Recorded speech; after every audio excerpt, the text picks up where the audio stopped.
Hey guys, what's up? Welcome back to the channel. Hope everybody's having a great day. Thanks for tuning in to another upload. Today we're going to be going over 5 things that I think you guys should know, or buyer beware of why you should not buy an Audi RS5, at least a 2023 version. First thing I want to say is it took me quite a while to actually come up with 5 things, 5 valid things that I didn't like about the car or why you shouldn't buy one.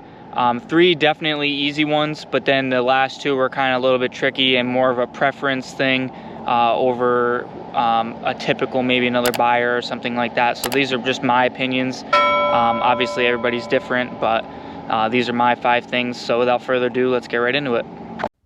Number 1, you can't mod it. Being that the car is so new and is slightly different than the previous model, the ECU has changed and is locked by the manufacturer at the moment.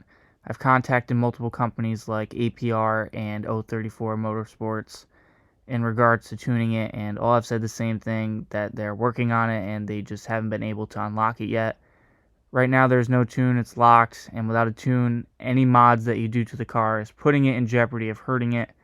Whether that's a fuel system, downpipes, turbos, etc. Without a tune, the car doesn't know what to do and can blow the car up with heating issues, etc. And that's just a big issue of mine. I like being able to mod my own stuff, do what I like to do, accessorize. I think any real car enthusiast would know being able to build your own stuff is super fun, and being able to express yourself and your style has just always been a big part of at least my life and what I like to do. So, you know, it's really disappointing. Number 2, bad fuel economy. Now, I know you all are going to say, well, Rob, that's just the driver. You can drive better, less aggressive, and you can actually gain miles per gallon. Yes, by driving it more calmly, you can get better fuel economy, etc. But however, this car is so much fun to drive. It handles great. The power is great. The feel this car gives you is out of this world, which only makes you want to keep driving it and pushing it harder than you should. It's a personality thing, not necessarily a car thing, but when I tell you I have to fill this car up once or even twice a week at $60+ a tank, it's just outrageous. And with this car, as some of you may know, I use it for my daily driver, and for my job, I do a lot of driving, so constantly having to fill this thing up and watch all the money go out the exhaust, it hurts. It's so, incredibly frustrating that you can't drive this car all the time without having to put gas in it. It's insane. You know, gas prices are one thing. I understand the world is what it is. But for somebody that does drive it a lot, this will hurt your wallet, and it can be very frustrating to watch how much money is going away to this car. Number 3, how expensive it is. No, I'm not just talking about the $90K MSRP of this car. I'm talking maintenance, mods, etc. This thing can cost you thousands of dollars in maintenance. If you are more of a casual driver, you will get away with needing brakes, etc. But even an oil change can run you a substantial amount. Don't get me started on mods for this thing. $1,000 intake, couple thousand for downpipes, couple thousand for an exhaust. The list can go on and on. It's just a super expensive car to own. I know some people purchase these cars to mod them or to gain more power out of them, etc. You might want to rethink the idea of that because of how pricey everything can run you. It can be very discouraging, and it could make you honestly not want to buy the car because of how much it costs to make this thing any better than it already is as a car. Number 4, it's not practical.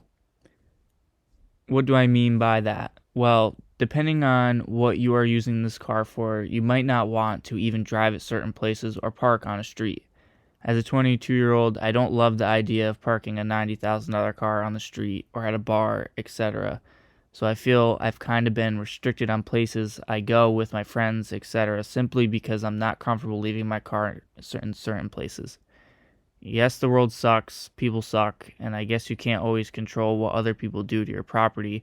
I just haven't got the courage to get over the fact of that yet. Number 5, it's too nice. Now this one kind of goes along with it not being practical, but some other key points I want to mention. The interior of this car is mind-blowing. All the technology, the leather, the Alcantara. So bringing your buddies with you or any passengers that are not appreciative of nice things or are clumsy or messy, dropping their chips, goldfish, or even their McDonald's french fries in between the seats, it's just annoying because as a car enthusiast, you love your car and don't want messes or anything happening to your car. Call me OCD, but if I find food stuck in my car or big shoe marks coming out of the door or stains on the seats, it it just kind of freaks me out. Just depends on the type of person you are, but having such a nice vehicle could affect your life in different ways than you might expect, whether that's bringing out your buddies to a bar or a restaurant or whatever you guys do. It could just definitely play a role in whether or not you want to drive this car anywhere or bringing out anybody that is with you, such as a friend or anything like that. Alright guys, so that is my 5 reasons why you should maybe reconsider buying a brand new RS5. This video wasn't meant to stop anyone from buying this car. Don't get me wrong, I love the car and am overall more than happy with it. I just learned it's not for me. Think about it, you could buy a 40 to 60k V8 or even a used RS5 and still have room to get you a more practical daily driver for whatever you do in your life for the same price as a brand new one of these. And you can actually mod it, being that most of the ECUs have been unlocked in previous models. Just depending on what you are looking to do with this car, whether it's modding it or simply daily driving it, you may want to take some of my advice in before buying one of these cars. That's going to wrap it up for today's upload. I hope you find some of this information helpful. Please consider subscribing. We are on the road for 1K subs with so much more to come in 2023. More cars, more racing, and more meets. I try to upload once a week with something new, so hit that sub button, join the car community, and we will see you in the next one. Thanks, guys.